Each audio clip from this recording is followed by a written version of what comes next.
This is the Voice of Early Childhood podcast.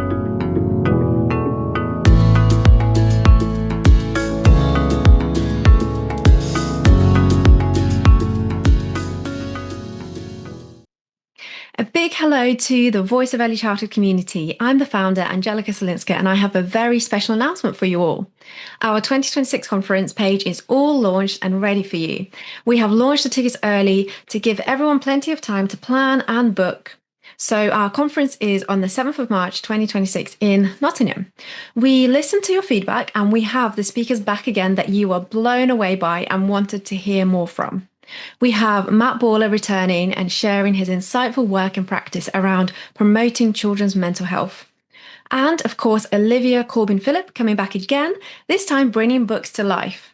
We also have our long-awaited guest, Cheryl Warren, joining us to discuss her area of expertise on neurodiversity. We will be sharing the remaining speakers soon, so keep an eye out on the conference page. You can find the link in this episode description. Tickets are already selling, so don't miss out and grab yours. I look forward to welcoming you all. Hello, everyone. Welcome to this podcast episode in partnership with the Nursery Management Show, which is taking place on the 28th of November 2025 at the Excel in London. My name is Angelica Solinska, and today I'm joined by Charlotte Goddard, who's editor of Nursery Management Today, and Zoe Raven, who's founder and CEO of Acorn Early Years, a charitable social enterprise with a group of 18 settings. So thank you both very much for joining me today. Pleasure. Thank you for having us. So today we're talking all about the UK government's Best Start in Life strategy. It's going to be an interesting conversation, lots to cover, so we'll see kind of where we get to. So I think it would be great to start off with Charlotte. Maybe if you could give the audience, our listeners, a brief overview of what the strategy involves and where it came from before we really delve into the details further. Yeah, sure. So, yes, it's the government's Best Start in Life strategy. It's focused on England rather than the UK as a whole. And we were expecting it in the autumn, so kind of about now, but it actually came out in July, which was a bit of a surprise because often when you're told something's coming out in the autumn, it usually means December or January. Yeah. So I think what's important is it's an early years strategy. It's not an early education strategy. It's not a nursery strategy. It's about early years generally, but there is a lot in there about nurseries and early education. But it's also looking at health, social care, and bringing all those together in family hubs. So it's about a new Best Start family service, which is backed by local Best Start plans, which local government will put together in response to local needs. And I guess, I don't know what Zoe thinks, but for me, it feels a lot like going back to the 2000s where we had the Department for Children's Schools and Families rather than the Department for Education. And the idea was that all those things are related in a child's early years, and throughout their childhood, actually. And early education doesn't work without a focus on health. Health doesn't work without a focus on social care, making them all talk to each other. One of the things I think is really important is that it focuses very much on the importance of early years. So it talks about our unsung heroes, the early years educators, and they are. Definitely. It's so fantastic to hear that, isn't it? Because often we hear the sector not being considered enough in all of this and forgotten about. So it's really vital that this strategy actually recognises this. Well, the document is definitely a step in the right direction. It's very welcome to see revisiting the best parts of Sure Start, calling it Best Start or whatever you want to call it. There were some really good things about Sure Start that we lost. So it's good to see that inclusion of family hubs and family support in there. Obviously, the bits I'm most interested in are the issues of accessibility and the fundings issue and the improving quality. They're the issues that really I'm interested in. And the problem, I suppose, with the document is that it starts the ball rolling, but there's a lot more that needs to be done, and there's a lot further we need to go. Yeah. Yeah, I think that there is it's slightly a bit of a mishmash. There's a lot of stuff in there that they're already doing or we already knew about, like extending the funding to younger children, stronger practice hubs. I know they are doubling the number of, but they are already there. Things like Maths Champion programme, which again is already there. And of course the school-based nurseries they were already doing. But then there is some other stuff about workforce, about qualifications, which is interesting. But as Zoe says, there's no. It's going to be very difficult to hold them to account on it because there's no actual detail at the moment. So a lot of it is we will work with the sector on a consultation about funding and that kind of thing. Sorry, I was shaking my head there because work with the sector, they don't listen to us. They do not listen to us. I mean, just to get on my soapbox for a little bit on the funding issue, I can understand their intention, and it's a laudable intention to make the funding more transparent. And obviously the extra funding for 9 months plus is fantastic for working families. And that we've got so many families that are so happy to be able to get some funding for the under twos, which wasn't ever there before. So that's all great. But my big problem is the way they are imposing a two-tier system on us. They are not making it easy to be inclusive in the provision that we offer. So we've, for example, at our organisation, we've never had optional extras. Everything's always been inclusive. And to me, the idea of meals, snacks, activities like forest schools being available to only those parents who choose to pay extra is creating a two-tier system and imposing it on us. It's iniquitous. So I have a real problem with that providers are being encouraged to have this menu of extras that parents can opt in and out of. It makes no sense from a logistical perspective because the cost of providing meals is in providing the cook, the kitchen, everything else. And the idea that some children are going to opt out, that's not going to reduce your overheads. So it doesn't make any sense. And the logistics of people bringing packed lunches in, I mean, just don't even, doesn't bear thinking about with allergies, with dietary requirements and the whole health and safety bit about refrigeration and just and also the social capital of mealtimes. I mean, children need to have that social capital of a mealtime with knives and forks, serving their own vegetables. You don't get that from a packed lunch. So that's me on my soapbox, but it really infuriates me because I've said this to ministers. I've actually said it to Bridget Phillips and nobody listens because they've set on their way of doing things and they don't really want to know about the unintended consequences, which are making life difficult for providers in terms of these optional so-called extras. So there is going to be a funding consultation, isn't there, which I don't think has been launched yet. But Zoe, I wonder what you would want to see like that covering, because you know, I know that they're looking to make it more equitable, the distribution of funding, and I wonder, does that mean like more more for places, for nurseries in more disadvantaged areas, or for children with? Yeah, there needs to be, because it is.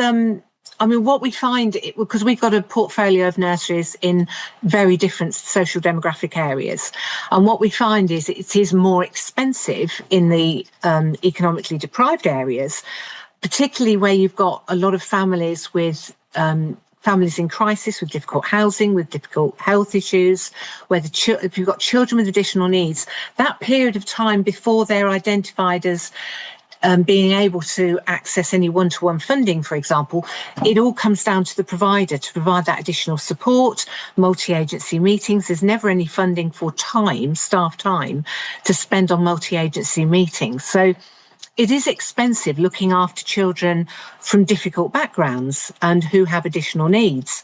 So more funding needs to be provided for that. But it isn't just about more funding. It's about the way in which the funding is given to us and the fact that we are not allowed to be completely transparent and say, well, this is how much funding we're getting, this is the cost of provision, and this is the balance in between.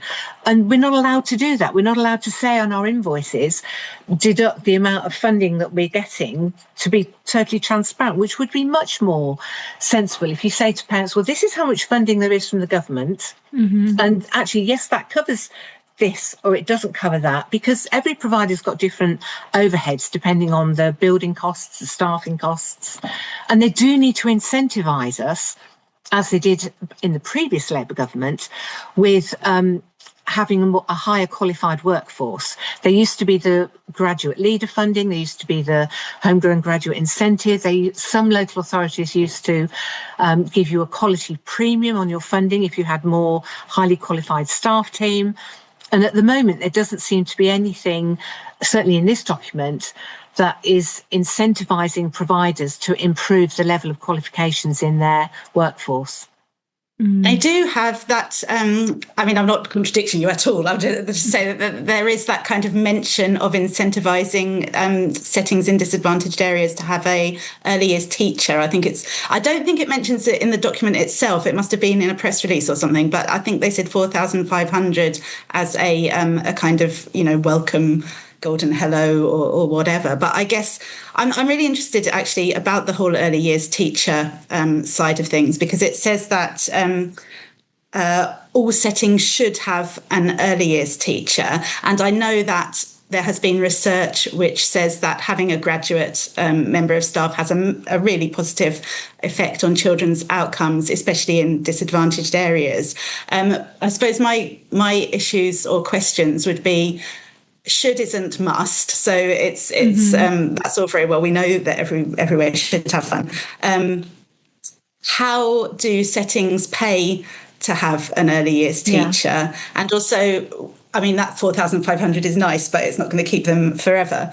And also, where are they all coming from? Because I know that the number, I've been tracking kind of the number of early years teachers being trained, and it did plummet, and it is coming back up again. There was a report in June, but it's still, I know they're going to increase the number of places, and it is a fully funded qualification, but if you increase the number of places, it's no good if people aren't taking it up. And I believe that there are more places available than there are people taking up the qualification. So I just think it is important to have highly qualified people in the sector. But then I guess, Zoe, I don't know if you agree that, you need to recruit them and you need to pay them.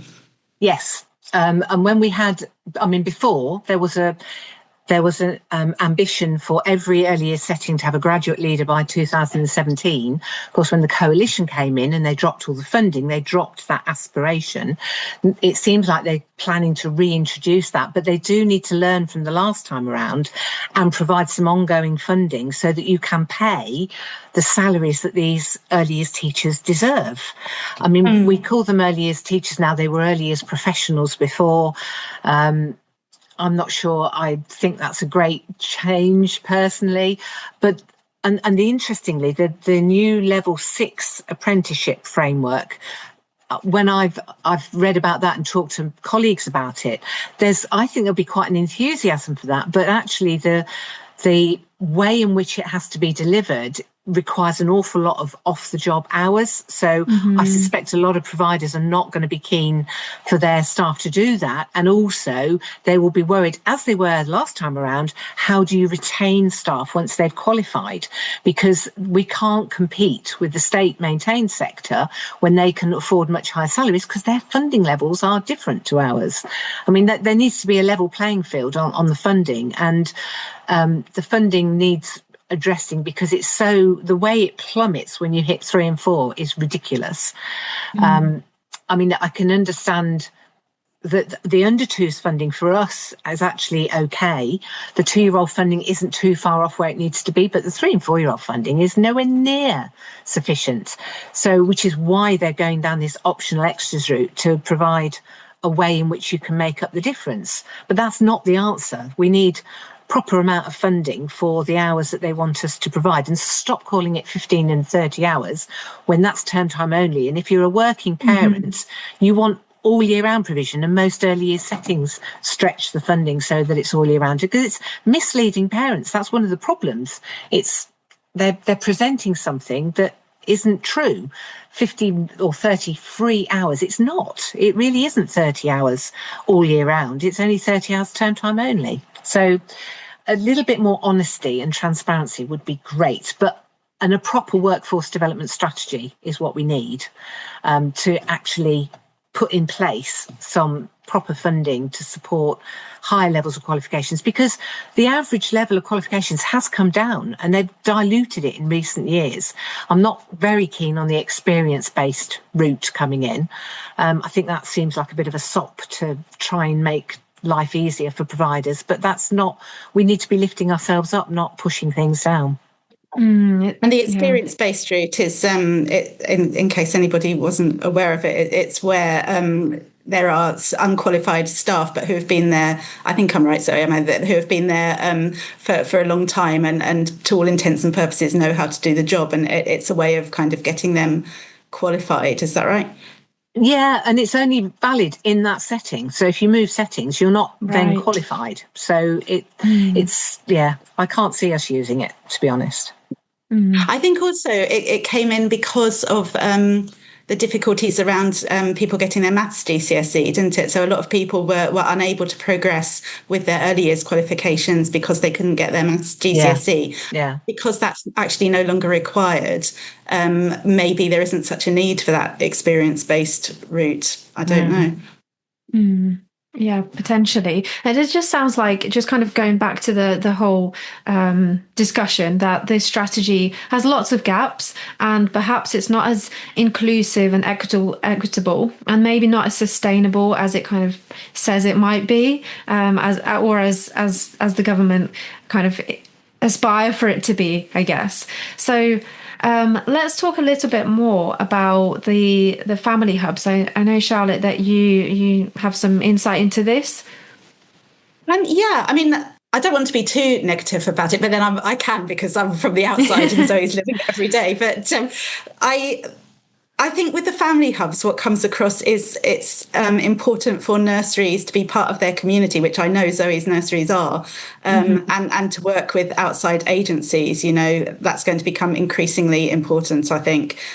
So basically, they do sound very similar to the Sure Start Children's Centres, which I had my children during that time in Hackney, and they were fantastic. You know, I could fault them slightly, but I won't, because they were great, and they offered so many the parenting classes, and there was stay and plays, and there was child development, there was postnatal Pilates. So they were great. They also had childcare, which the new ones won't, and the evaluation of the children's centres, I think, shows they had a brilliant effect on all sorts of things: health, educational achievement. So I think they sound good. They won't be in all areas. I believe it says that they will only be in disadvantaged areas. So they will be universal in that they're open to all, but they will be targeted in that they are only in disadvantaged areas. And I guess one issue I have with that, although I can completely see why that's the thing, because there isn't an unlimited budget. In the information about children with SEND, it says that there will be someone who specialises in every family hub, who will be able to work with nurseries and that kind of thing.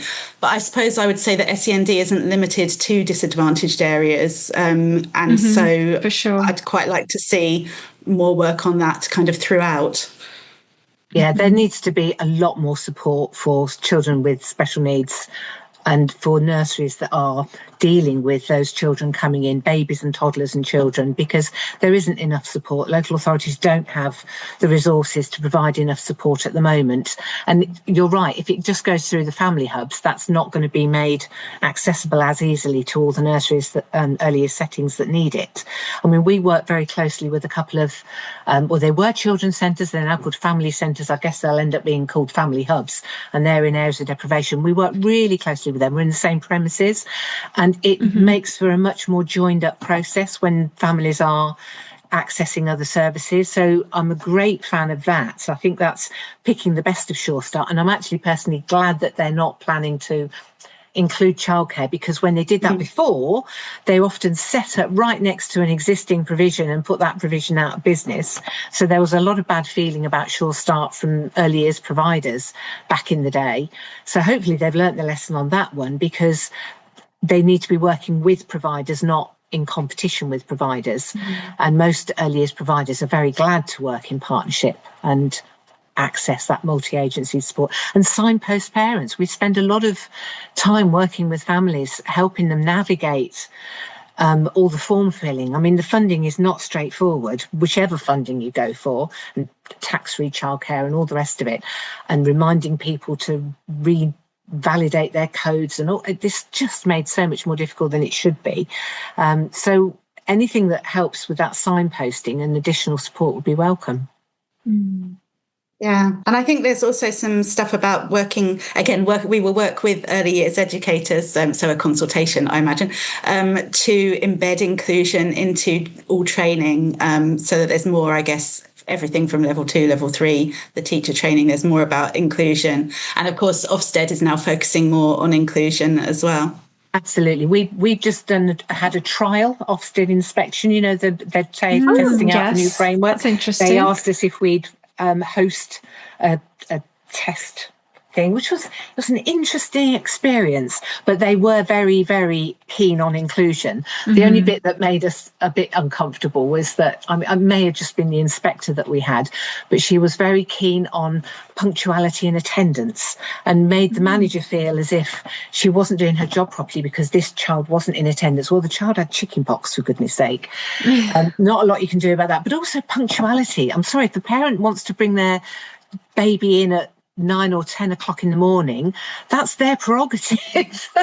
We shouldn't expect them to come in dead on 8 o'clock in the morning just because you open at 8 o'clock. And so it seemed a little bit schooly-fied. Oh, interesting. But they have said that there is much more focus on inclusion, and that's great because there needs to be. And then hopefully Ofsted will pick up on the nonsense of this funding arrangement whereby providers are being encouraged to offer a tier, a menu of options, because that isn't inclusive. And so it goes against the intention. So maybe the government will listen to Ofsted as they're not listening to us. We can hope. And you guys are a social enterprise, aren't you? We're a charitable social enterprise. So, yeah, we can be very transparent with our funding and very transparent with our finances. We're not out to make a lot of money. We're out to make it affordable and high quality. And that balancing act it's a real balancing act, because we want to pay the staff decent salaries, we want to keep the fees affordable, and there comes a point where you think, well, we've got to put the fees up because otherwise we can't pay the staff the salaries that we need to pay them to retain them and to develop them. We need to spend money on training and development. More funding for training and development would be great. So there's a lot that could be done. And do you feel kind of more visible as a social enterprise now because I know it mentioned in the strategy is that the government is looking at more at working with social enterprises, seeing what social enterprises can do, Absolutely. and that kind of funding. Yeah, I think this is the first time. I think that's what Juno Sullivan, who runs the largest social enterprise, we're the second largest in early years, has said this is the first time it's been in a government strategy, this mention of social enterprises. And we get, I think, 3 mentions in the document.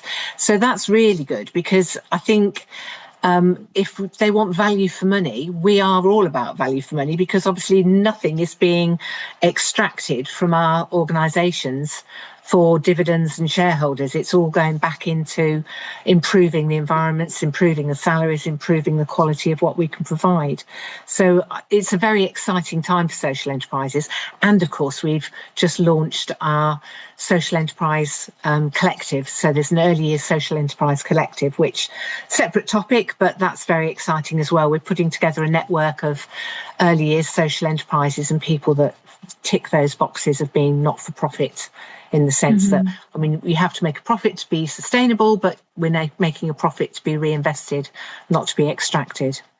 And there's this idea, I think, as well, that that maybe for-profit groups, or certainly in the strategy it talks about private equity-backed groups, are maybe less likely to be in disadvantaged areas where social enterprises might be more. Although I have spoken to groups that are backed by private equity, and that they're not all evil. Some of them are. They're not.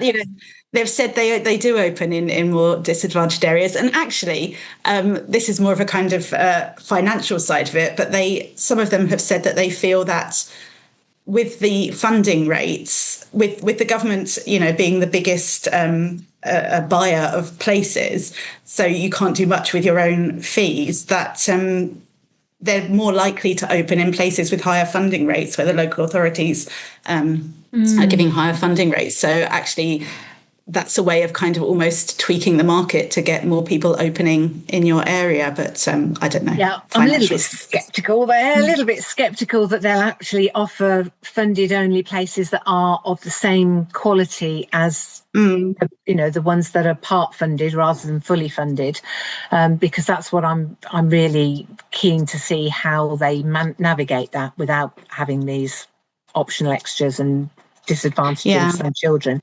But yeah, it is interesting looking at the market, because I did for my doctorate, which I completed a couple of years ago, and I've written a book on it, which I think I've told you about. Very exciting, yeah. Yes, which I'm very excited about. That's being published next year.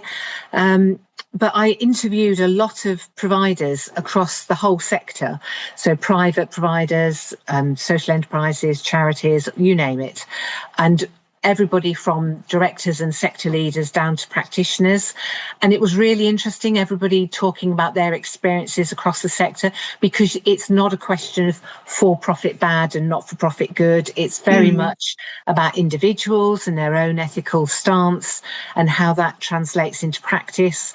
I had some really interesting stories, some of which are in the book, about how practitioners have navigated their own ethical way through in sometimes unethical organisations. And similarly, you can have organisations with very good ethical intentions, but it doesn't translate into ethical practice for a variety of reasons. So it is not a black and white situation by any means. It's all very blurred and individualistic and context driven. It sounds fascinating. I really look forward to reading it. Yeah, and I was going to say, we'll have to have you back on, Zoe, have a podcast episode just about your research, so you can tell us all about it.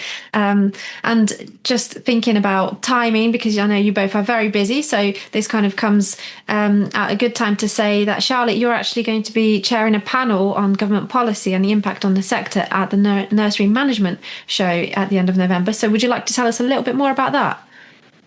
Yeah, so the Nursery Management Show, it's the 28th of November at London's Excel.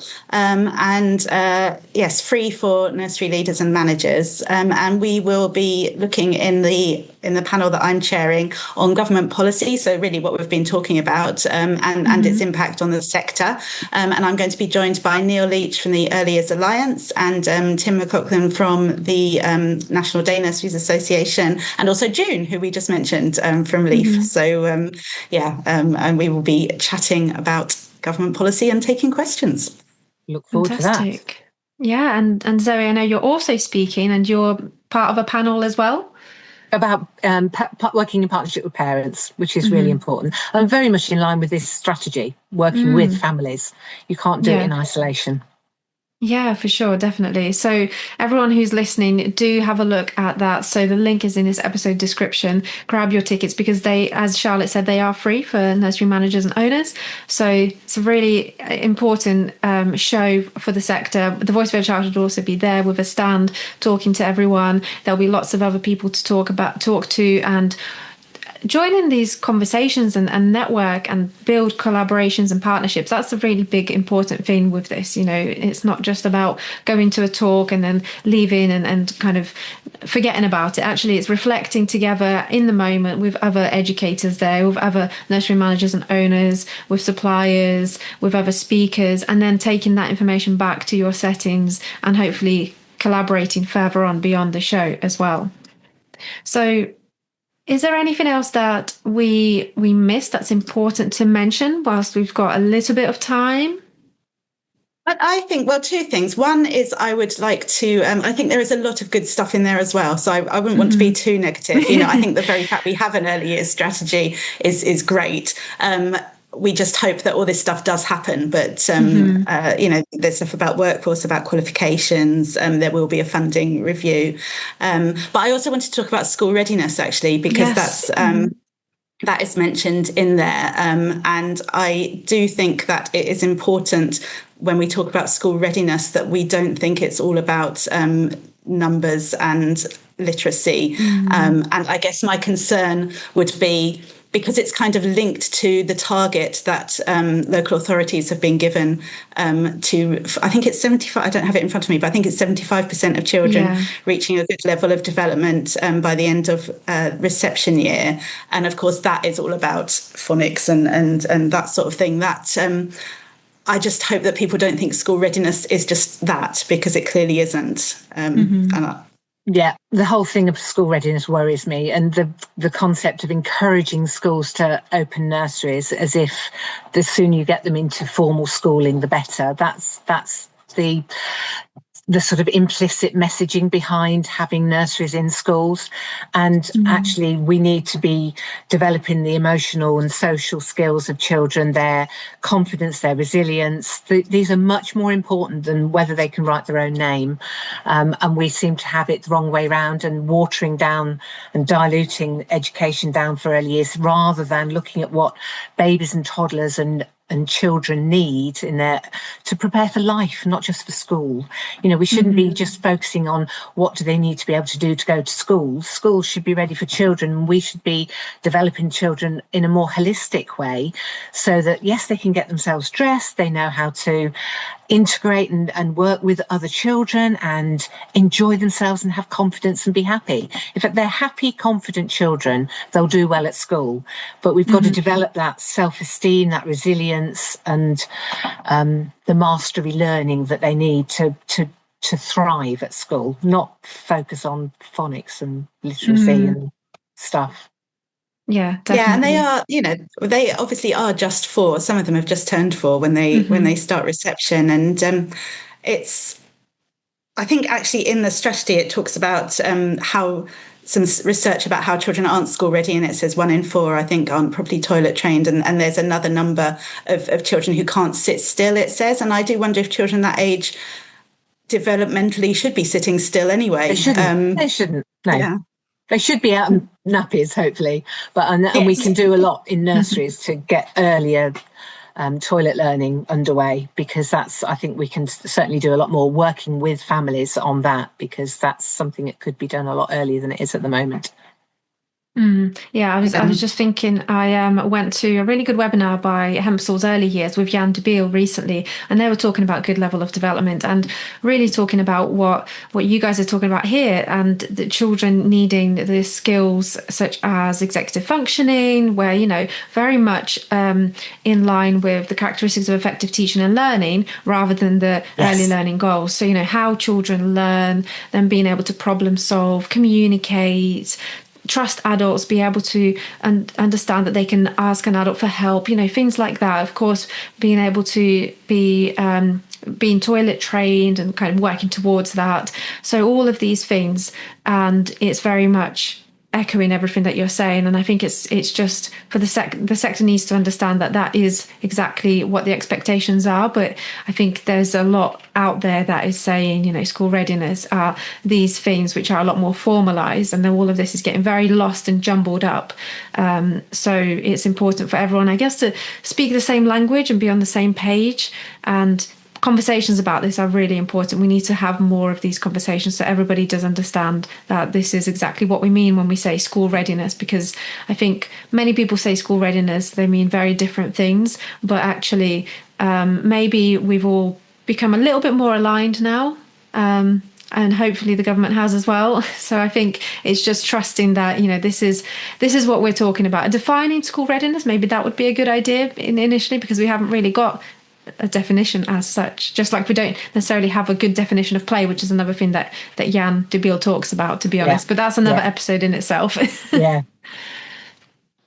there's a website, there's a website called Starting Reception. So Starting Reception website, I think, was put together by people in the sector, so it's almost kind of, yes, I believe of course, someone is backing it in terms of approving of it, but it's not to do with them, but that does have a definition on there, which is more about kind of independence and that sort of thing, I think.